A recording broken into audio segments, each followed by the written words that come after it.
तो जैसे ही मूवी शुरू होती है हम एक आदमी को देखते हैं। उस आदमी ने अपनी वाइफ को एक बेसबॉल के बैट से जान से मार दिया था। अब ऐसा करने के बाद वहाँ पर एक अजीब सा आदमी आता है जिसका फेस जला हुआ होता है और वो उस आदमी की वाइफ को लेकर वहाँ से चला जाता है। अब सीन शिफ्ट होता है और हम एक कार में 3 लोगों को देखते हैं। उन तीनों लोगों में बेक और उसकी गर्लफ्रेंड कैंडिस और उन दोनों का दोस्त जिम्मी होता है। बेक एक राइटर होता है और उसे पता चलता है कि शहर के अंदर कुछ नरभक्षियों को देखा गया है, इसलिए वो इस बारे में रिसर्च करता है। और जब वो कार से जा रहे होते हैं तभी एक बहुत ही बड़ा पत्थर उनकी गाड़ी पर आकर गिरता है और उनका एक्सीडेंट होने से बच जाता है। और जब बेक गाड़ी से उतरता है तो देखता है कि एक आदमी ने जानबूझकर उनकी गाड़ी के ऊपर पत्थर फेंका है। इसके बाद बेक उस आदमी को पकड़ने के लिए जाता है तो कैंडिस उसे ऐसा करने से मना कर देती है और कहती है कि तुमने ही तो कहा था कि शहर के अंदर मरे हुए लोग रहते हैं, इसलिए हमें यहाँ से चलना होगा। और फिर वो सब कार में बैठकर आगे निकलते हैं। रेस्टोरेंट में खाना खाने जाते हैं और वहाँ पर कैंडिस जो है वह बाथरूम के अंदर जाती है और अपना प्रेगनेंसी टेस्ट करती है तो वो पॉजिटिव निकलता है और वो इस बात को बैग से छुपा कर रखना चाहती है। अब बैग और जिमी रेस्टोरेंट के ओनर के पास जाते हैं और उस ओनर से नरभक्षियों के बारे में पूछते हैं, जिसके जवाब में वो ओनर कहती है कि लोग इस शहर में घूमने से डरते हैं और रात के वक्त बाहर भी नहीं निकलते हैं क्योंकि लोगों को लगता है कि अगर वो बाहर निकलेंगे तो नरभक्षी उन्हें खा जाएंगे, इसलिए इस शहर को भूतिया टाउन भी कहा जाता है। और बैग उस ओनर को उनकी कार के साथ हुए उस हादसे के बारे में भी कहता है। तब वो ओनर कहती है कि उसे इस बारे में कुछ भी नहीं मालूम है। और फिर वे बैग और जिमी को उसके हस्बैंड इजरीन से मिलाती है और वो दोनों यही सवाल इजरीन से भी करते हैं, मगर इजरीन उनका कोई भी जवाब नहीं देता है और वो सभी वहाँ से निकल जाते हैं। अब रास्ते में जिमी एक कार से उतरकर एक खाली घर के अंदर छानबीन करने लगता है और अब वहाँ पर बैग और कैंडिस भी आ जाते हैं। और जब वो छानबीन कर रहे होते हैं तभी उनकी गाड़ी की आवाज आती है और वो सभी घर से बाहर आकर देखते हैं कि उनकी कार कोई चुरा कर वहाँ से भाग गया है। अब इसके बाद वो सभी बहुत ही परेशान हो जाते हैं और वहाँ पर कोई सिग्नल भी नहीं होता है और उन सभी का सामान और कैंडिस का मोबाइल भी गाड़ी के साथ चोरी हो जाता है। इसके बाद जिमी रेस्टोरेंट की तरफ 6 मील चलकर जाने के लिए तैयार हो जाता है और बैग जो है वह नेटवर्क ढूंढने के लिए घर के ऊपर चला जाता है और उसे वहाँ नेटवर्क मिल भी जाता है और वो पुलिस को कॉल लगाकर बात कर रहा होता है। तभी कैंडिस को उनकी कार दिखती है और वो इस बात को बैग को कहती है और जब बैग घर के ऊपर से उतरा होता है तभी वहाँ पर एक अजीब सा आदमी आ जाता है जो कैंडिस को करंट लगाकर बेहोश कर देता है और उसे कार में बंद करके ले जा रहा होता है। तभी वहाँ पर बैग आ जाता है जो उसे बचाने की कोशिश करता है, मगर एक और अजीब आदमी बैग को भी करंट लगा देता है और फिर वह अजीब आदमी कैंडिस और बैग दोनों को अपने साथ लेकर चला जाता है। इसके बाद हम एक स्कूल को देखते हैं और वहाँ पर कैंडिस को एक छोटे से सेल में रखा जाता है। हम देखते हैं कि कैंडिस उस सेल को तोड़कर बाहर निकलती है और वो बैग को आवाज देने लगती है।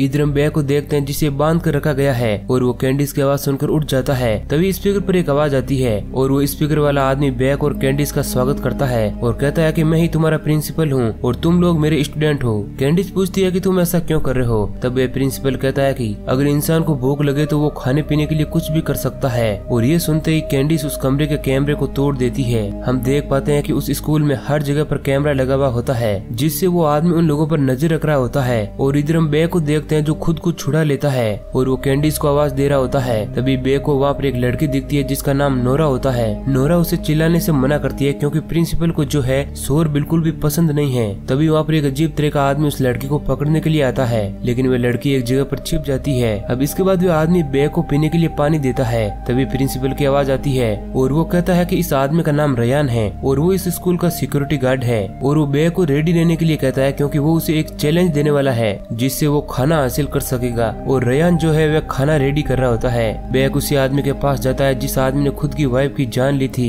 तभी वहाँ पर रयान आकर खाने को रख देता है और प्रिंसिपल उन दोनों को खाने के लिए लड़वाने वाला होता है। उन दोनों को वेपन दिए जाते हैं ताकि वे एक दूसरे को मार कर खाने पर जीत हासिल कर सकते हैं। और फिर वह आदमी बैग पर अटैक करता है और उसे जख्मी कर देता है लेकिन बैग उसे नहीं मारना चाहता था। अब उस आदमी के अटैक करने की वजह से बैग उस आदमी के हाथ पर काटता है और बाद में एक छोटी रोड से उस आदमी के गले में मारकर उसे जान से मार देता है। जिसके बाद प्रिंसिपल उसे बधाई देता है और रयान उसे खाना लाकर दे देता है। और जब बैग खाना खाना शुरू करता है तो उसे बहुत ही रोना आता है और वे उस खाने को फेंक देता है।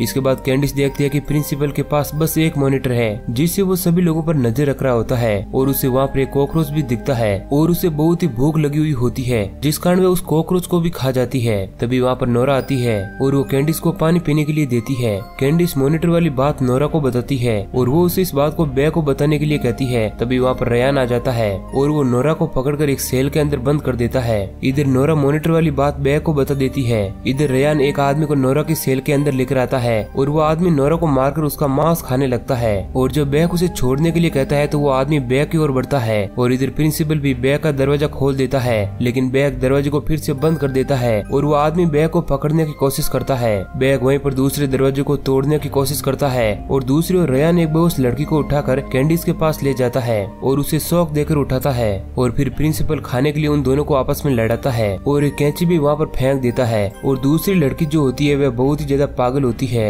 और फिर कैंडिस और उस लड़की के बीच में झड़प हो जाती है। उन दोनों के बीच काफी देर तक लड़ाई चलती रहती है और आखिर में कैंडिस उस कैंची से उस लड़की को बेरहमी से मार देती है और इधर बैग भी उस दरवाजे को तोड़ देता है। और जब रेयान कैंडिस को खाना देने जा रहा होता है तभी वहाँ पर बैग आ जाता है और रेयान उसे गैस की मदद से कैंडिस के सेल में बंद कर देता है। इसके बाद जब वो उस हॉल में प्रिंसिपल को देख रहे होते हैं तो प्रिंसिपल वहाँ पर गोली चला देता है मगर उन्हें कुछ भी नहीं होता है। और जब वो आपस में बात कर रहे होते हैं तो वो बात करते हैं कि प्रिंसिपल अब उनके साथ वही करेगा जो वो अब तक करता आ रहा है, मतलब वो उन दोनों को फूड के लिए आपस में लड़वाएगा और दोनों में से एक मर जाएगा। मगर वो दोनों ऐसा नहीं करना चाहते थे। तभी वहाँ पर रेयान खाना लेकर आता है मगर वो खाना रेयान उन्हें नहीं देता है। तभी बैग रेयान के पास होशियारी से जाता है और उसे चाकू से मारने की कोशिश करता है मगर रेयान बैग के वार से बच जाता है। अब बैग रेयान के हाथ से फूड लेकर खाने लगता है। अब ये देख कैंडिस को बहुत ही ज्यादा गुस्सा आ जाता है और वो बैग को थप्पड़ भी मारती है और उसे बताती है कि वो प्रेग्नेंट है और बैग रेयान से खाने की भीख मांगता है मगर रेयान फिर भी उन्हें फूड नहीं देता है। इसके बाद बैग अपने पेट से उल्टी निकालकर कैंडिस को खिलाता है